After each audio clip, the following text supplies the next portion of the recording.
Namaste, Acharya ji.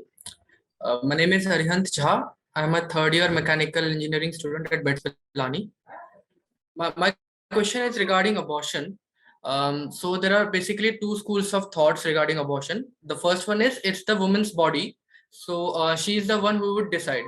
The second thought is that you can't take away someone's life without like on your own. Who are you to decide whether this particular life should be taken away or not? Right. So this brings me to a place where I cannot decide in my mind that what is the right thing to do in that place, in cases of suppose unwanted pregnancy. So what are your views on this? See, it's again not for you or me to decide. We may keep saying 1,000 things. Ultimately, it's the mother who's going to decide, unless you overrule her jurisdiction through law or something. So it's the mother who's going to decide. The more pertinent question should be, how would a mother with deep consciousness, deep self-awareness decide versus the decisions and line of thought of an ordinary mother, an ordinary human being, unconscious, bodily, just materialistic. That's where the difference comes. You are trying to look at the issue of abortion as if it is an objective matter. You want to know my thoughts on abortion. You want to probably create a consensus on abortion. And there are so many countries in the third world, in the first world, in the Christian world, in the secular world, in the Islamic world. And they have all been struggling with the issue of abortion since decades now. Even in the most liberal of countries, the issue has hardly been settled, and it's not likely to be settled soon. Because there are dissenting voices, there are varying viewpoints. The church is saying one thing, the liberals are saying one thing, feminists are saying one thing, and time and again, medical science comes up with a new discovery, and that has an impact on the discourse. So all that has led us to believe as if it is an objective matter. It is not an objective matter. It is a thing in the domain of the mother. What's the relationship between the mother and the child, the fetus that is? That will decide whether the mother nourishes it or kills it or whatever. In fact, we talk of abortion, so much because we are very body-centered people. The mother terminates the pregnancy and it bothers us so much, and probably rightly so. But the mother remains unconscious. The mother remains, as most human beings are, gives birth to the baby, and being as unconscious as she is, she just ruins the entire life of the kid. We don't bat an eyelid, do we? Because what's happening in the inner domain of the kid does not matter so much to us. Why? Because what happens in our own inner domain does not matter too much to us. What matters to us is our physical being, our bodily welfare. Bodily, if we are all right, we feel we are all right. What's happening to our insides, we are hardly very conscious of. Similarly, when it comes to the mother and fetus relationship, we are very bothered if the pregnancy is terminated. But if the mother carries through the whole thing, gives birth to 1 kid or 5 kids or whatever, and as I said, remains as how most mothers and most fathers and most people are, we say, oh, it's the normal state of things. Why do we need to talk about it? I'm not saying we do not need to talk about abortion. I'm saying the way we approach abortion itself rules out any decent, in-depth understanding of the matter. We think of pregnancy as something that yields a body. A body is to be given birth. Now, if the body is safely given birth, we celebrate and congratulate. No? That's what we do. Oh yeah, the new body has safely come to the planet, +1. We feel happy. When the body does not come to the planet, some of us get concerned.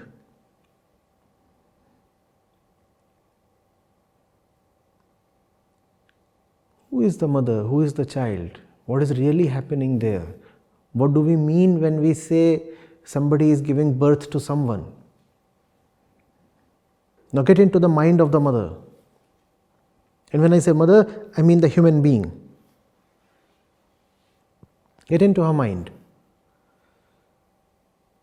Sometimes it might just be right to abort.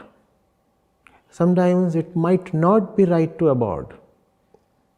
Only a conscious decision-making entity is rightly placed to decide.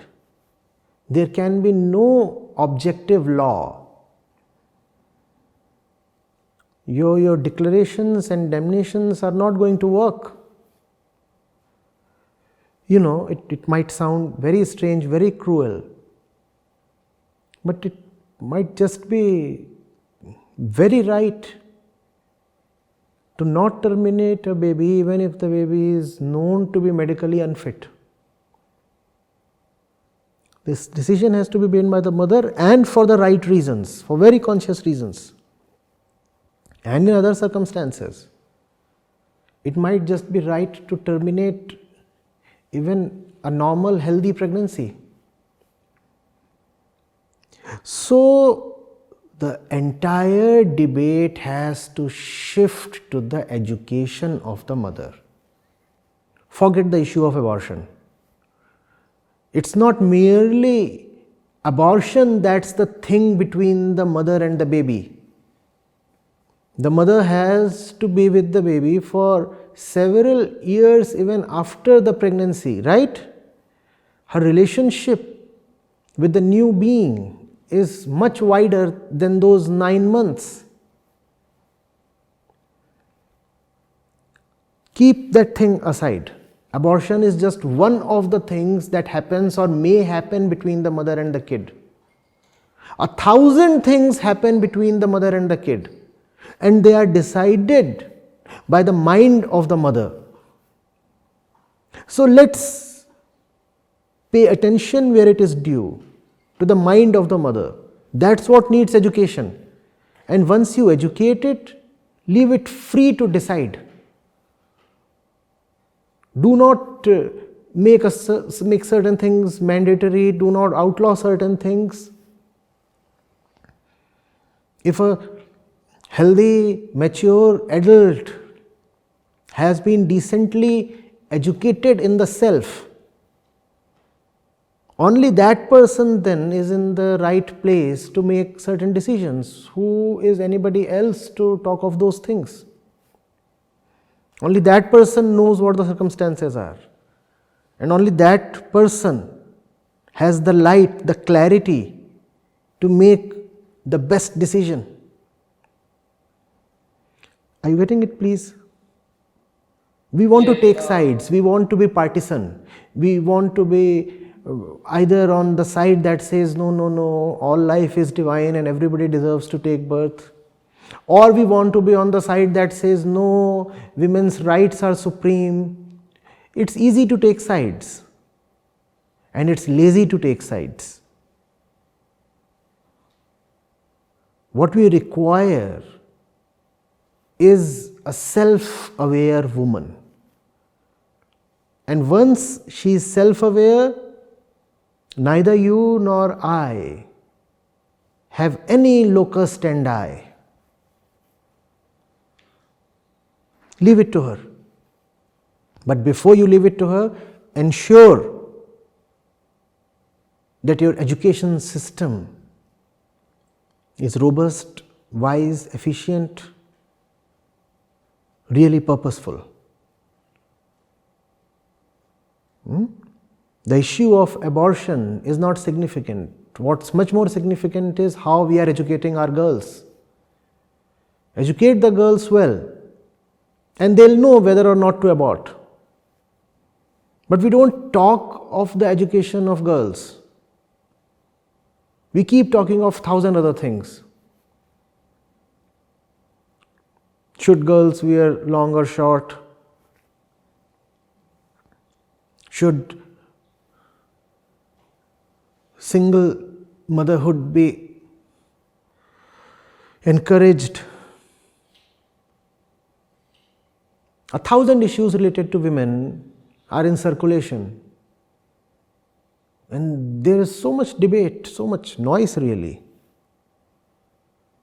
And nobody seems to understand that the lady can decide just as any human being can decide, provided you have empowered her enough to decide.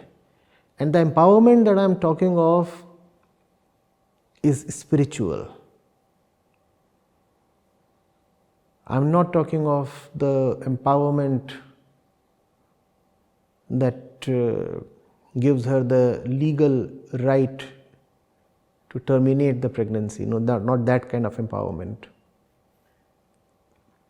I'm talking of self-awareness. Who am I? Why do I need to bring a child to life? Where is the child coming from? How am I placed? The very decision to get pregnant will change. Abortion comes much later. The matter of abortion arises only if there is pregnancy. Even the decision as to whether or not to be pregnant might change. And if there is accidental pregnancy, she will know how to deal with it.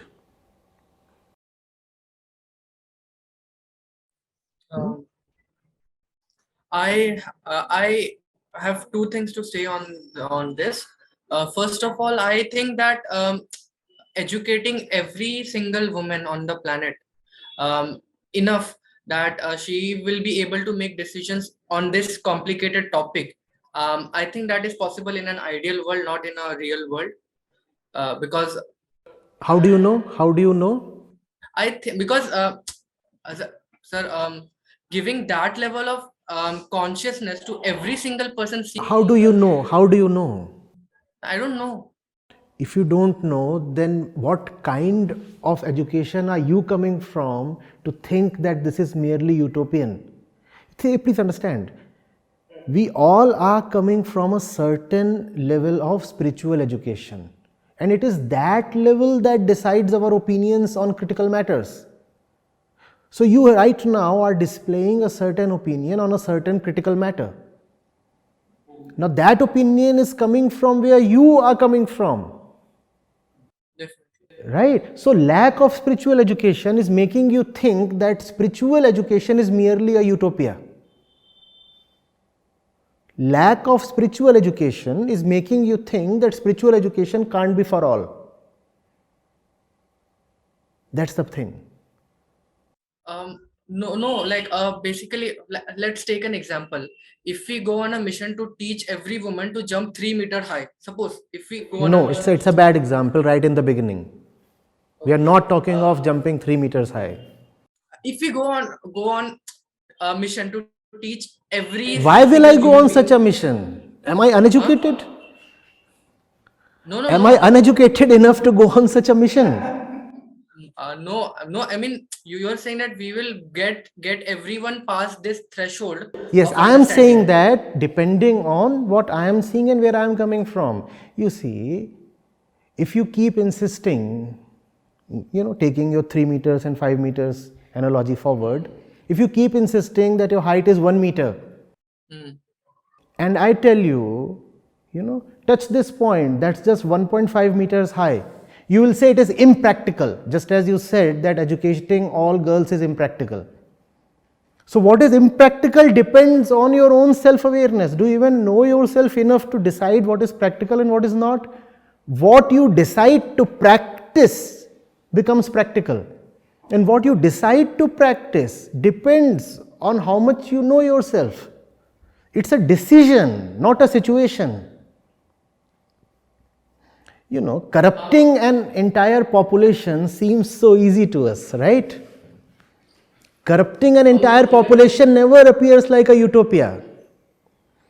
But educating an entire population, and you are so dismissive and resistant to the idea.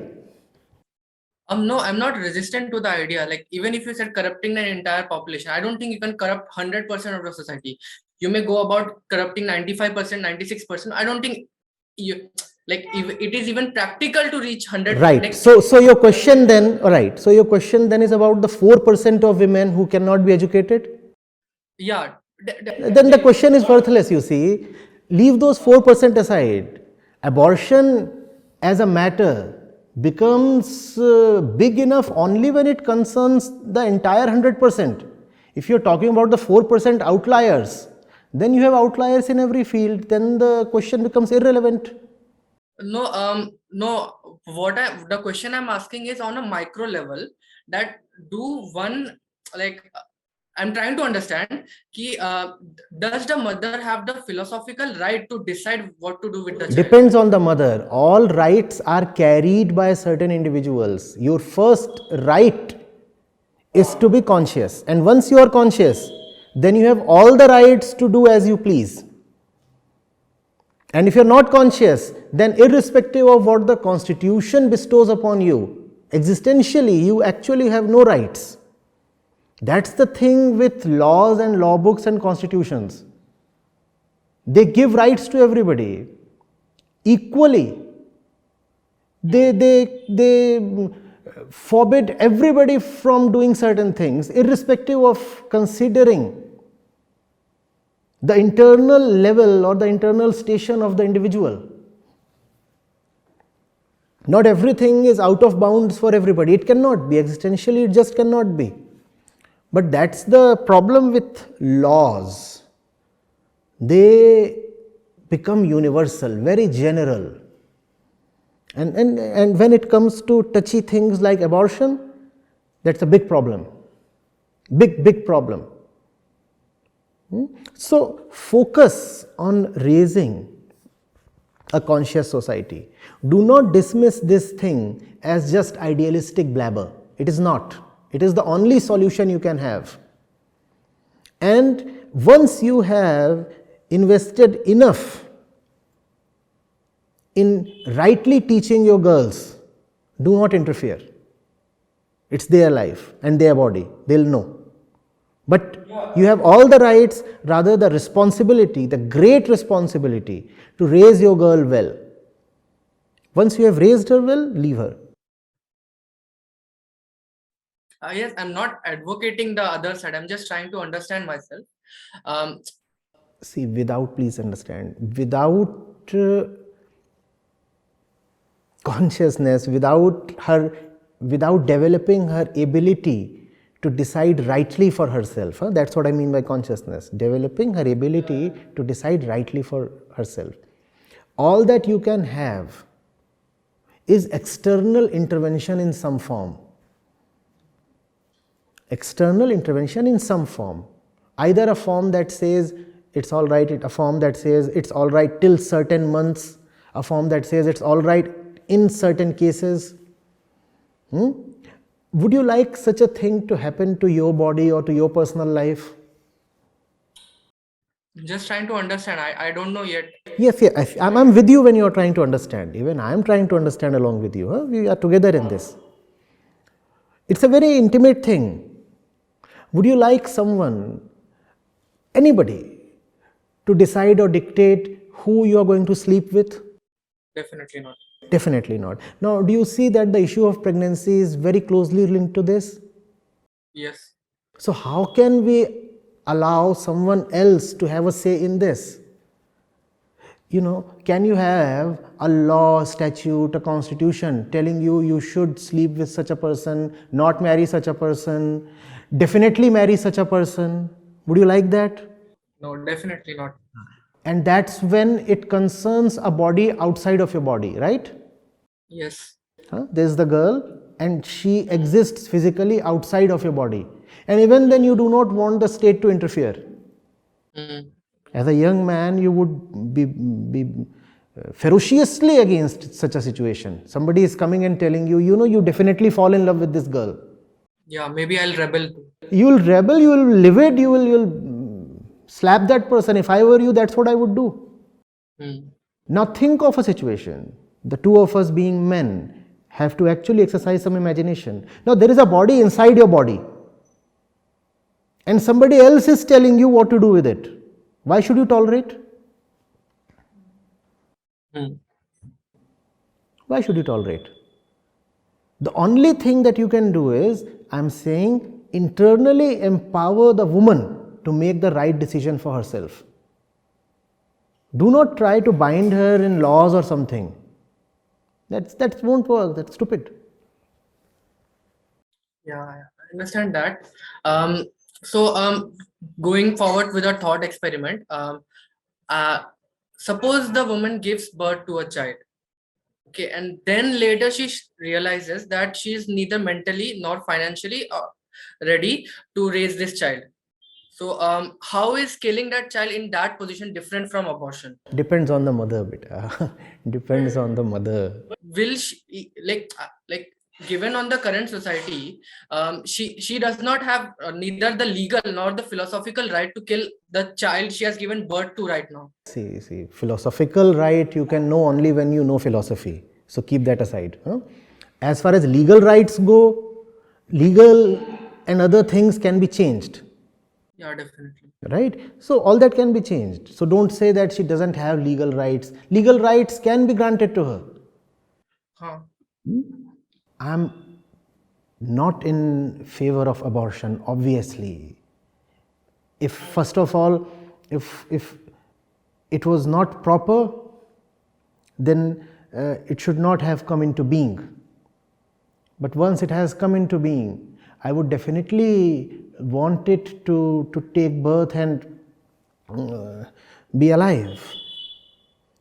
But then equally I know that that's not a decision I can take or you can take. And I also know that there will be situations when it is not right to take such a decision, when it would be rather better to terminate the pregnancy. And these are very nuanced things, very subtle things. There are several dimensions to every such situation.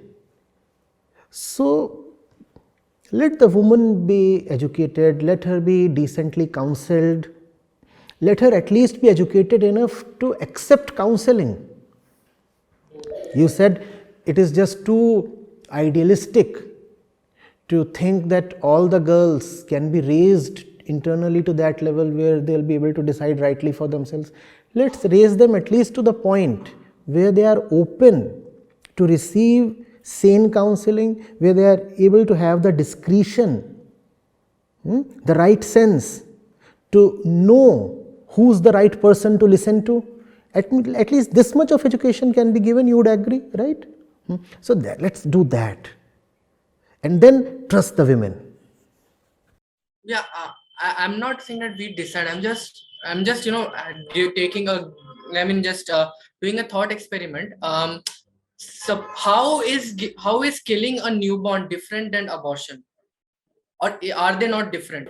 No, they are not different. Not different. It's just that the situations are different, but in both the cases, consciousness is being terminated. That's true. So till what age can you kill a child? You cannot decide that way, beta. Tell me, what does euthanasia exist for? Yeah, The consciousness can be terminated when it is 4 months of age within the body of the woman. Equally, consciousness can be terminated when it is 80 years of age or 40 years of age. Equally, a very conscious being in his conscious domain can decide to terminate his own life for a greater goal. Just being physically alive does not mean much. Think of the sacrifices of those who put themselves on the altar. Think of all your freedom fighters. Were they not, in some sense, deciding to terminate their lives? Think of Bhagat Singh. So, how is bodily extinction the final test of right or wrong?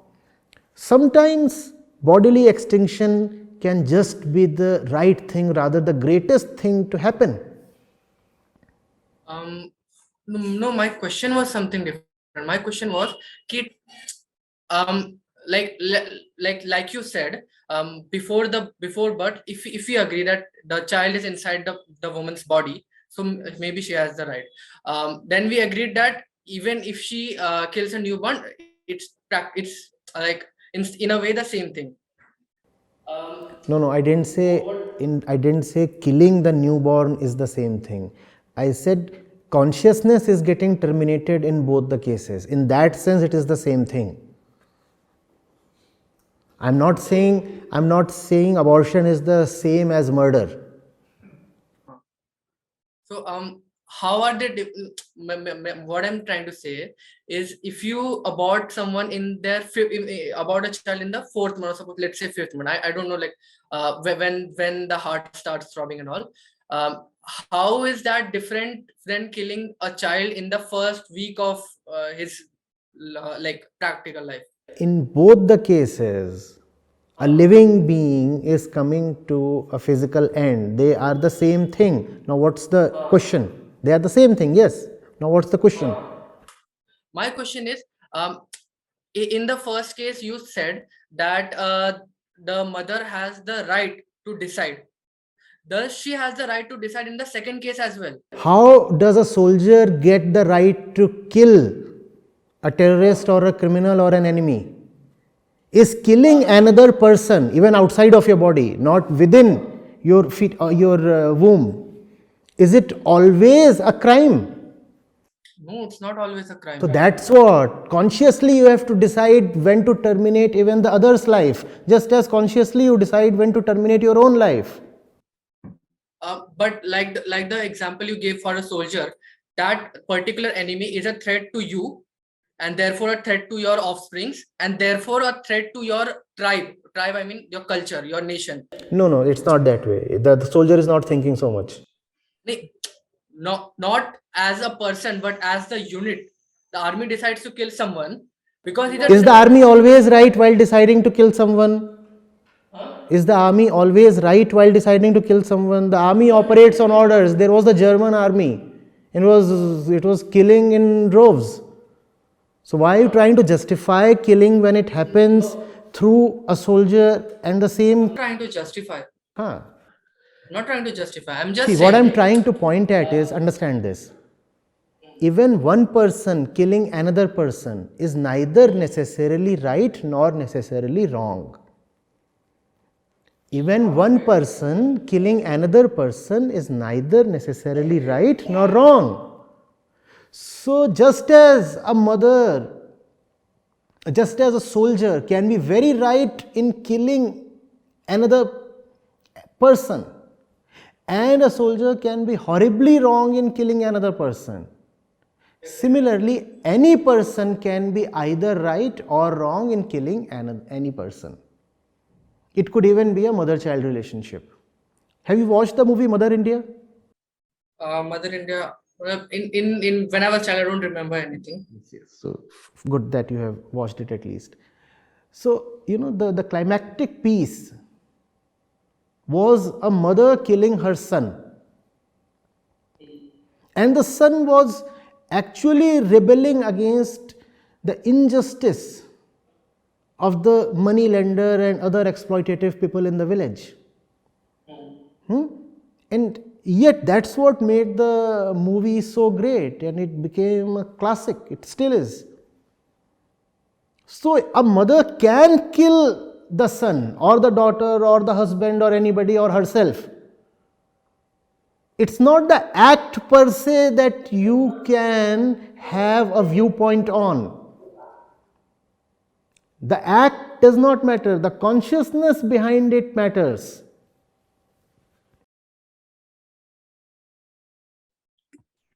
Okay, okay. So if we first decide that killing someone is fine when that person is a threat to you. No, I'm not saying that. No, it's not about threat or something. No, it's not about threat or something. It's far more nuanced, far more nuanced. If we consider humans as first as a biological primate first. No, you don't have to consider them that way. Why do you want to proceed on your set line? No, start here and then build upwards towards conscience. But No, no, that I was trying to. no. If you want to look at yourself just as a body, then that's exactly what then that's what the laws anyway do. And then they give you definitely the right to kill someone in self-defense. So that right is anyway granted to you by law itself. If someone is becoming a physical threat to you, and in the process of defending yourself you kill that person, the law will not punish you. So that is another thing. So in that matter only, I'm asking, what do you think the law should be? Until what point does the mother have the right over the child? The law To should decide be whether this entity educate lives or not? everybody. Let's educate the mother, and now I am saying educate not only the girls but also the boys.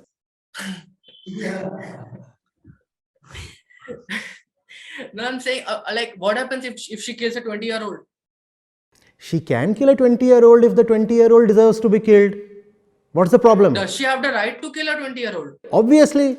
If I'm wrong, like, who are you to kill me? You can. Who is a soldier? Who is a soldier? Who is a soldier to kill another soldier? Like that is a different thing, na? How is that a different thing? A person is killing another person.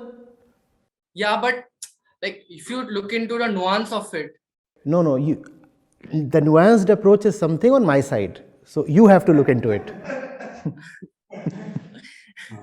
Pranam Acharya.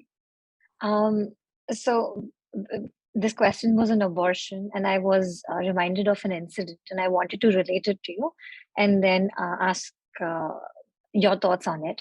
So I was in California at some point, and sir, I'm relating an incident from California.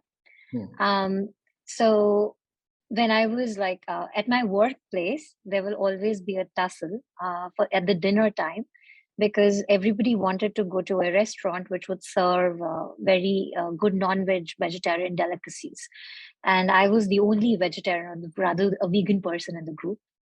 And one of my colleagues one day very surprisingly asked me, given that, you do not subscribe to meat consumption or animal cruelty, are you also pro-life? And this is a big statement in California because everybody is a liberal and everybody believes themselves to be pro-choice. And if you say that you're a pro-life, then they sort of, don't look at you really well. Now, this was really rich coming from her, that, it's very ironic that most meat consuming people in the United States are also the people who are pro-life, who say that the child has a right to live and therefore women should not get to decide. And they are also conflating my right over my sexuality to me protecting animals or disparaging animal cruelty. So this is a very paradoxical view, and unfortunately a lot of people have it. So just wanted to talk about this a bit. It's very much in line with the discussion we are having. You see, when you really do not understand, when you don't have insight, then that's what you have. Fragments within the mind and fragmented views and opinions on so many things. There is no wholeness, no integrity in everything. On one hand, you are so full of compassion for the yet to be born baby, and on the other hand, you are busy chewing at the flesh of another baby. Another baby. So this kind of fragmentation is there because we do not understand. When we do not understand, then we just imbibe something from here, something from there, and we develop opinions, and we don't even have the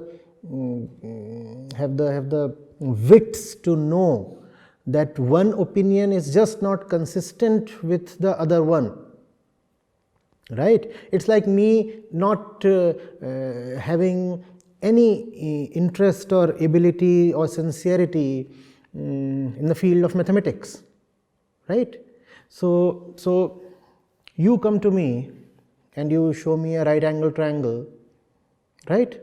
And you tell me, well, a square plus b square is c square, right? A square plus b square is c square. And I take that. And I do not know where it's coming from. I have never even bothered to ask for a proof whether it's really happening.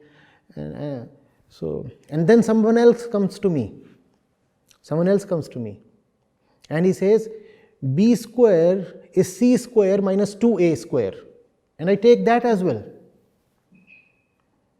I have agreed to a square plus b square is c square. But I do not know a thing about ABC. I do not even know what a right angle triangle really is. Even if I know what it means to have a 90 degree somewhere, I have not asked for a proof. Where does it come from? So someone else comes. And this fellow is saying b square is equal to c square minus 2a square. And I am agreeable to even this as well. I just do not have the integrity to call out the inconsistency. That's how most people are. Inconsistent, divided, one thing at one place, another thing at another place. They have multiple faces. Because none of the faces are real. Everything is borrowed. And when you borrow things, they don't really harmonize with each other. You have a car coming from Toyota, and you try to put in a headlight coming from Hyundai, a bonnet from Mercedes. None of these things are really talking to each other or agreeing to each other. And some kind of really comic specimen we manage to assemble. And that specimen is our life. That's how most of us exist. Something from here, something from there. And the very amusing and ugly assembly of all that is called the self. So on one hand, you love your dog. On the other hand, you love chicken. I love my dog and I love chicken. You tell that to an alien and he'll definitely think that you love your dog exactly the way you love chicken. And he'll ask you a dog delicacy or something. I love my baby. I love chicken. We don't see the inconsistency. I shed tears when something happens to my dog. I feed chicken to my dog. We don't see the inconsistency, not at all. Self-awareness, it might sound boring, it might sound repetitive, it might sound unexciting, but I'm sorry, that's the only solution. Without spirituality, all that we are is a bogus conglomeration of unrelated things, not in sync, not in harmony, not in any kind of pretty association. In language of music, think of what happens when an orchestra goes bad. The drummer is drumming away to his own glory, the guitarist is busy in his own world, and what do you get as a sum total of all of that? Noise. That's how our lives are. Nothing is really resonating with the other. Your religious beliefs are one thing, your interest in commerce is in another dimension, your attitude towards your woman or your man is one thing, your attitude towards money is in another dimension, and we manage to still exist and say I, as if there is a singular I somewhere. There is no I.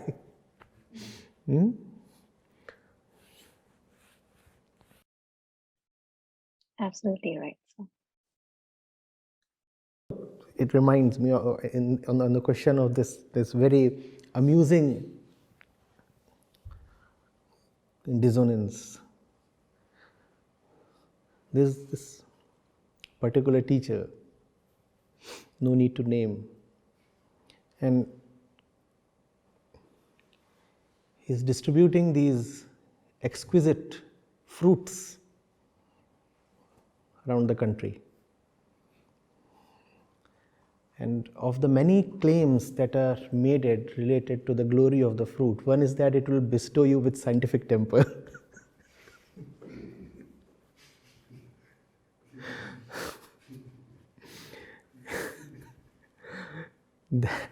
That's how deeply fragmented we are. You take this thing, this part of a plant, some fruit or nut or something, I don't know what. You put it on your body and you will get a scientific temper. You will become more logical, more inquisitive. You will get deeper in your inquiry. We just don't understand anything. Acharya. So the discussion regarding abortion and all, we as a family went through that. At one stage, we were not very conscious to decide rightly, and we just went based on various medical reasons and things like that. But slowly, as we started learning things, as we started understanding a lot of things from you, if the same decision would have come to me right now, maybe I would have decided totally differently. So it clearly resonates how important it is to be conscious to take any decision, either to abort or to continue. So now, what I also notice is a lot of youngsters take into giving birth to a baby as unconsciously as they say not to take birth. So I have seen, at least in my family and friends, few people who have just given birth without even, I know their decisions are not at all conscious enough. Entire their life is not conscious enough. But I also have some friends who decided not to go to give birth to a child, again equally unconscious. Like every decision that they make is not very conscious. They don't inquire enough, they don't validate enough, but then it has become a kind of a revolutionary trend or something. I don't understand, but they just decide that, okay, we won't have any babies, but again further they are ready to go to any level of battles, and I also see that they are not prepared to face those battles as well. And you have mentioned about bringing women to a level where at least she can question, get counseled, get to understand certain things before taking any decision. So when I face with such people, when they come and try to seek help regarding such decisions. I get confused how to tell them that lot needs to be changed before even coming to this decision. So it would be like they will be in a very hurry to take the decision, and I kind of find myself in a position where I have to say to wait, and they won't have enough time to take the decision, and they end up getting into a bigger battles without having the enough enough understanding of taking up that courageous decisions. So how do you deal with such things? Like, I to some extent I would say that, okay, you are not ready for it, just go with it for now, but keep learning. uh, I end up in a situation where I couldn't answer in any direction. A child is not a guinea pig. You cannot say, I'm giving birth to a child so that I can keep learning as it grows up. No, that's just not how it can happen or it should happen. This is cruelty. And a lot of people say that, indeed. They say, we become mature after giving birth. So giving birth is a prerequisite. Let us be mothers, be fathers, and then maturity will come on its own. This is so cruel. You are trying to experiment on the kid, right? You are trying to experiment on the kid.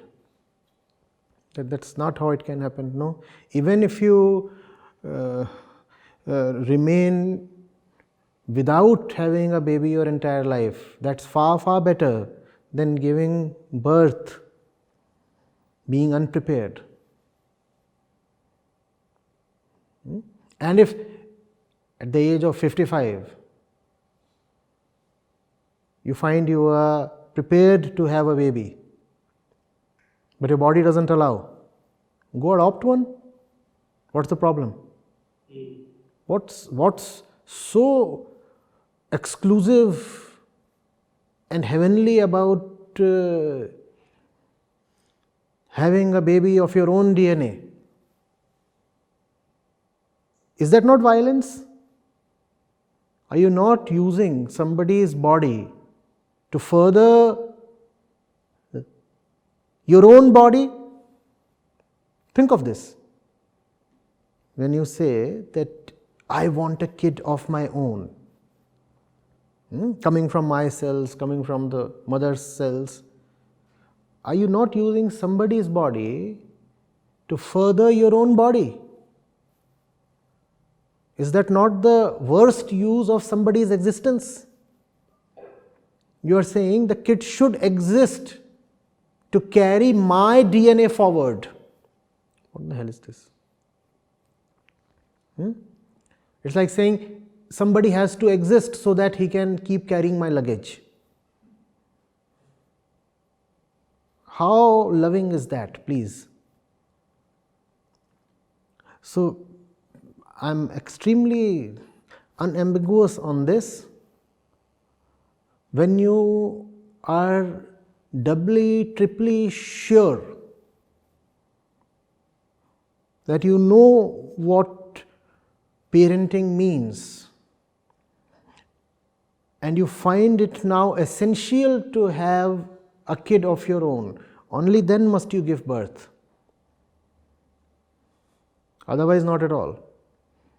And I repeat, having a baby is not something really constrained by temporal limits. Life is a flux, you are continuously learning. If at 55 you feel that your time to grow up a kid has come, that you are in the right position, that it will do great things to the kid if you father him, and that will deepen your own compassion if you sire the kid, then I'm saying go adopt. But then, Acharya, I also have seen, like, especially women, when they decide they are already in the marriage, let's say, and they have entire this family setup from the husband side, entire family, and this entire family which is in the hope of having this next generation being born in the family. All this kind of mindset is there in the entire family. But when a woman decides, or she, for some reason, she feels that, okay, I don't want to go ahead, then it becomes a very big battle for her to face this entire challenges, because husband or No, parents, battle everyone. is there only when you are engaging with the enemy, right? Only then a battle happens. Disengage. Why do you need such a family? Even to be embattled with someone is to be engaged with that person. Even to be in battle is to be intimate to an extent. If there are people who take the woman's body and her life as being centered on her fertility, then those people deserve immediate disengagement.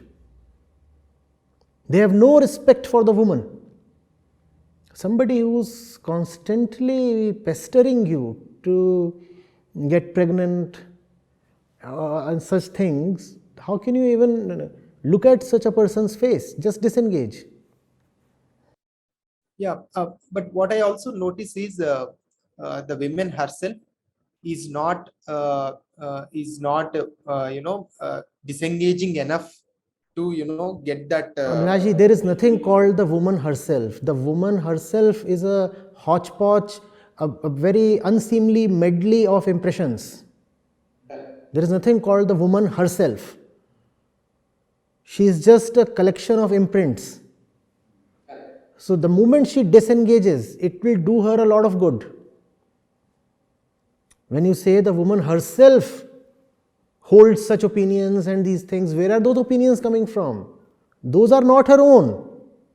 Nothing called woman herself. Even those opinions are coming from the movies she has watched, the mother-in-law, the mother, the father, the husband, and the entire gang. That's where she is collecting all her rubbish from. Disengage. So even the other thought of not having the baby is also coming from such influences. Let's say. Obviously, very well said. Very well said. So that is what I am trying to see. Like even. But then, a rider here, please. Not having a baby entails running a far lower risk than having a baby unconsciously. In your unconscious self, please say this. In your unconscious self, what is worse? You go out for a drive, you don't go out for a drive. The weather is pleasant. If you don't go out, then you are missing out on the pleasantness. That's the risk. That's the downside, right? You are drunk, you are not conscious. You are not conscious, and there is an option to go on a long drive. If you decide not to go on the drive, what are you missing out on? What's the downside? You miss out on the pleasant experience. But if you do decide to drive, then what's the downside? What's the risk? You know the risk, right? So if you are not certain, then it's better to not to run the risk. If you're not sure whether you are sober or not, if you're not sure whether the liquor has still abated, then it's better to play safe, because we are talking of life here. Your life, the kid's life, and many other lives due to be impacted. Yeah. Thank you, Acharya. Pranam Acharya.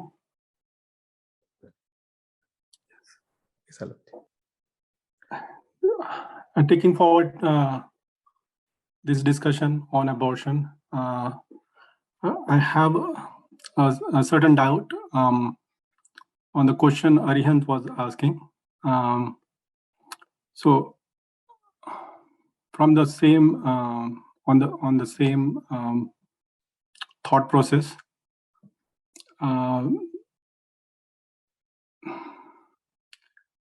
so how a conscious, I think the conflict was how the conscious being can ever take a decision to decide on other person's life. I mean, if the as you said, like it is very well in the right in the rights of the mother that she can decide to end the life of the child. So how a conscious being can actually come to a decision that this being should not come into existence. So and how so when he asked if the same child has come into life now, and now maybe he's 3 years or 4 years old, and now the mother has come to her senses, probably she is seeing that it is not possible for her to raise this child, and then she decides maybe I should end the life of this child. So how her action, and we are talking about that this is a conscious woman, how this action can ever be justified, and One by one. There are just too many questions in a flurry here. One by one. First thing, please understand, consciousness does not count numbers. It has love for depth. 40 good for nothing bodies walking around are good to make a pack of animals. In the animal kingdom, numbers mean a lot. Wolves, hyenas, even lions, they go around in numbers. Without those numbers, they will starve. We say a pack of wolves, a pride of lions. There are many of them. Numbers matter a lot to them. Human beings are different. It's not numbers that matter to us. Numbers can be sacrificed for the sake of depth.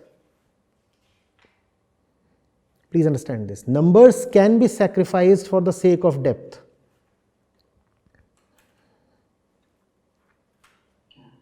Yeah? There's this beautiful story, I don't know where I read it long back. One of the Shivpuri camps, I suppose. So there's the teacher and the disciple, the guru and the shishya. They are stranded on an island.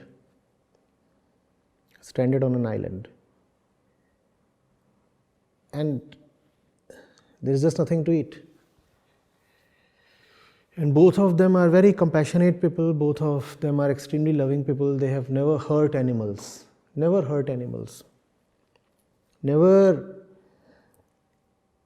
even thought of eating flesh for survival. And there is a lot that happens there, and ultimately, when they come to see that they are probably going to starve, the teacher calls the disciple and says, I am killing myself, and with my flesh, try surviving another few days. Because I anyway had only a few years left. I can go. You must live because you are illuminated, and with you there is the chance that the illumination can reach many, many people. Numbers don't count. Illumination counts. For the sake of illumination, lives can be laid down. Persons can die. Are you getting it? Yeah. So your very premise that how can a conscious woman decide to terminate pregnancy? How can a conscious man decide to wear protection during sex? Is that not the same in some sense as terminating pregnancy, given that we very well know that there is nothing called the soul or something that enters the fetus one particular day? Right? The man's cell and the woman's egg are already alive. They are already alive. Life is already there right since day one. It's not as if the thing gets alive on one particular day in the second month or the 4th month. Right? Your cells are already alive even as they enter the woman's body.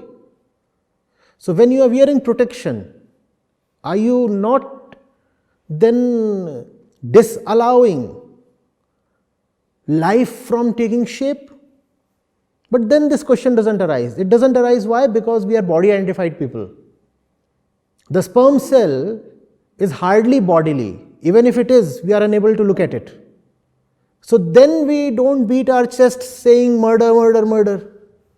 But wearing a condom is in that sense full-blooded murder. Is it not? Please.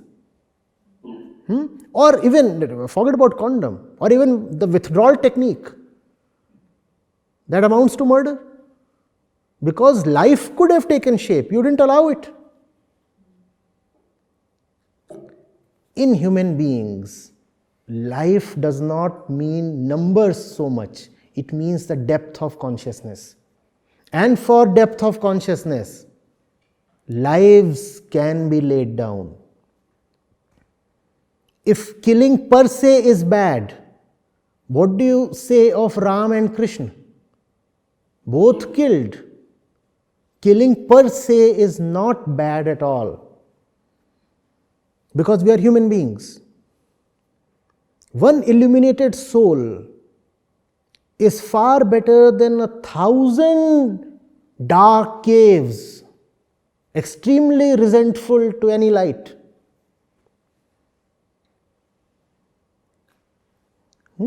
So that's one part of my response. There are other things you were talking of, please. So, I was saying, even in her rights, and we are speaking from a spiritual perspective, being a conscious woman, she's taken this decision. Is there any remote chance that law would ever be able to understand this, like the law, what we are Depends on the lawmaker, Alok ji. You are constantly on the action, not going to the karta, the actor. Talk of the lawmaker. You are the lawmaker. The day you are illuminated, all laws will be fine and rather removed. Which conscious being needs an external law to dictate his or her life? We need laws only because we are living in dark caves. Otherwise, you need laws to tell a Buddha to do his life, to do his stuff. And will he listen to your laws? Seriously?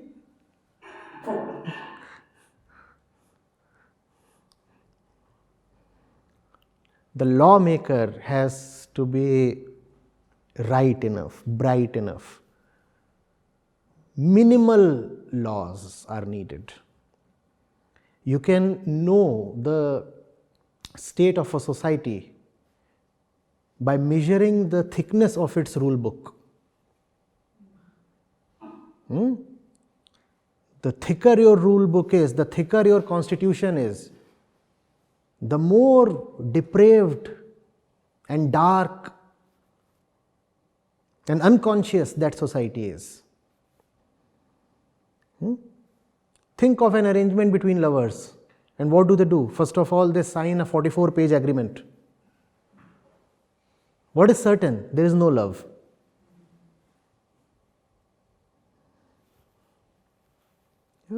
If as a society, as a people, you need 1,000 laws to govern your conduct, surely there is no consciousness.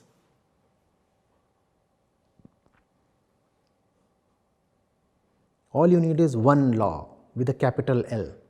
And when you don't know that one law with capital L, then you are condemned to follow 20,000 laws with a small l. The choice is yours. Know the one law and be freed of the thousands of laws, or remain enslaved to the thousands of laws by actively resisting the one law. That is the law of consciousness, the law of truth, the law of liberation, liberation with a capital L.